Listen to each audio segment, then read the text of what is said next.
Today, we'll watch a video about Dune. Part 2 is a 2024 epic science fiction film directed and co-produced by Denis Villeneuve, who also co-wrote the screenplay with John Spaihts. This is the second installment of a two-part adaptation of Frank Herbert's 1965 novel Dune, following Dune, 2021. The plot starts with Princess Irulan Carino secretly journals that Paul Atreides may still be alive, while her father, Emperor Shaddam IV, is dispirited after promoting the fall of House Atreides. En route to Siege Tabr on Arrakis, Stilgar's Freeman troops, including Paul and Lady Jessica, overcome a Harkonnen ambush.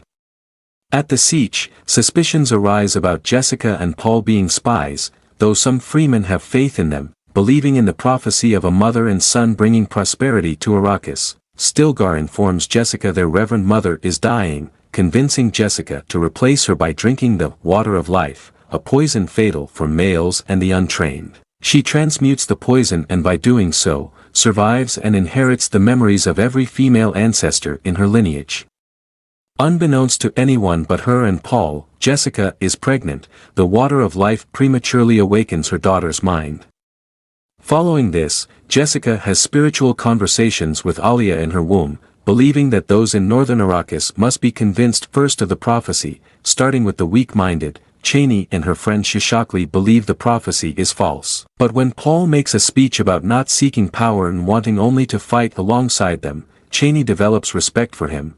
Paul embraces Freeman ways and learns their language, passing tests like riding a sandworm.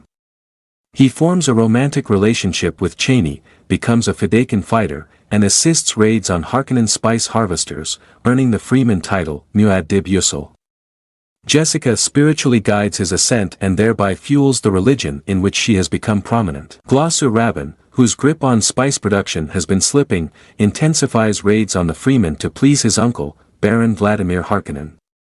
His continued failure leads to the Baron making his psychotic, murderous younger nephew Phaedrotha Arrakis' new ruler.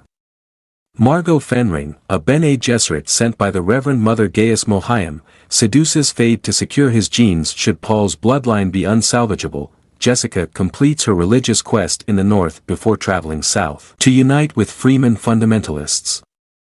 However, Paul fears his visions of a bloody holy war which will ignite if he proceeds south as a messiah.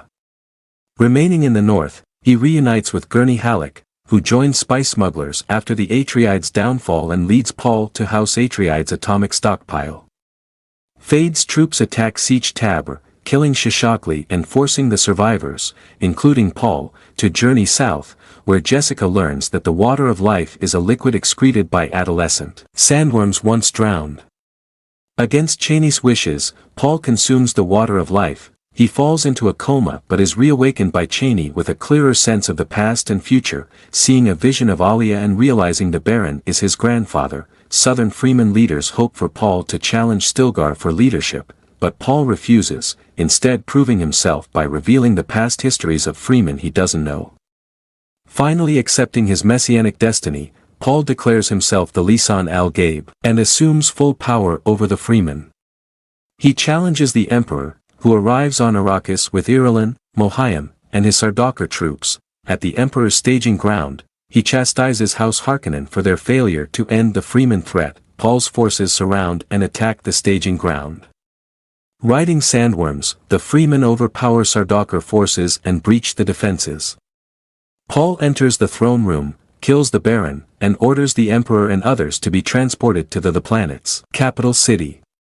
As Paul challenges the Emperor for the throne, the great houses arrive in orbit. Paul threatens to destroy the planet's spice fields with the Atreides atomics if they intervene. Paul challenges the Emperor to a duel, with the latter choosing Phaedrotha as his champion. Paul wins and Phaedrotha is killed. Irulan consents to marry Paul willingly on condition that her father lives, while the Emperor gives in to Paul's ultimatum, kneeling before his signet ring. Above Arrakis, the great houses refuse to accept Paul's ascendancy. Paul orders his Freeman army to attack the orbiting fleet. Jessica and Alia reflect that this is the beginning of Muad'Dib's holy war.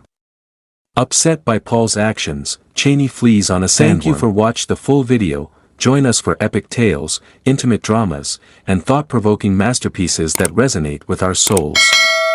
Don't forget to hit the notification bell, so you never miss an opportunity to dive into the captivating world of cinema.